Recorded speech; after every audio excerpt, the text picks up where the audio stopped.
અહીંયા બહેનો પણ મોટી સંખ્યામાં બેઠી છે. અમે હમણાં 10મી તારીખે સંસ્થાનું સ્નેહ મિલન કર્યું ત્યારે મેં એક આહવાન કર્યું કે બહેનોને ક્યાંક જાણે અજાણે આપણે નારી શક્તિની વાતો કરીએ છીએ, પણ નારીને જે રીતે સન્માનિત કરવા જોઈએ એમાં ક્યાંક ઉણા ઉતરીએ છીએ એવું મને લાગે છે. ક્યાં આગળ? સામાજિક ક્ષેત્રે. સમાજમાં કોઈ પણ સમાજની વાત હોય, સમાજમાં જ્યારે દાન આપવાનું આવે ત્યારે દાન લોકો આપે તો કોના નામે આપે છે? દાન લખાવે ત્યારે કોના નામે લખાવે? ભાઈના નામે લખાવે. વાલીઓ લૂંટારાને જયારે પૂછ્યું કે ભાઈ તું જે કંઈ કરે છે એમાં તારા પરિવારનો ભાગ ખરો, તો ઘરે જઈને પૂછ્યા તો ખબર પડી કે ના, તું જે કરે તારું, હું કરે એ મારું. તો પછી આની અંદર બી એવું જ હોય ને, ભાઈ લખાવે તો ભાઈને પુણ્ય મળે, બેન લખાવે તો બેનને મળે, ભાગ તો બંનેનો છે.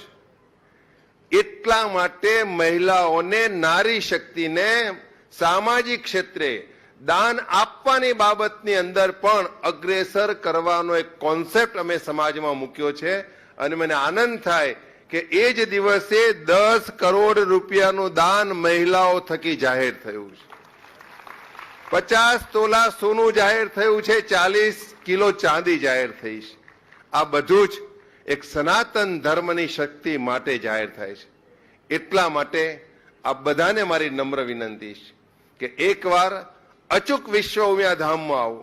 અત્યારે ત્યાં પ્રતિક મંદિર બનેલું છે અને એ પ્રતિક મંદિરમાં અનેક દર્શનાર્થી આવે છે, અનેક પ્રકારની વ્યવસ્થા છે, ભોજન વ્યવસ્થા પણ નિઃશુલ્ક ચાલે છે.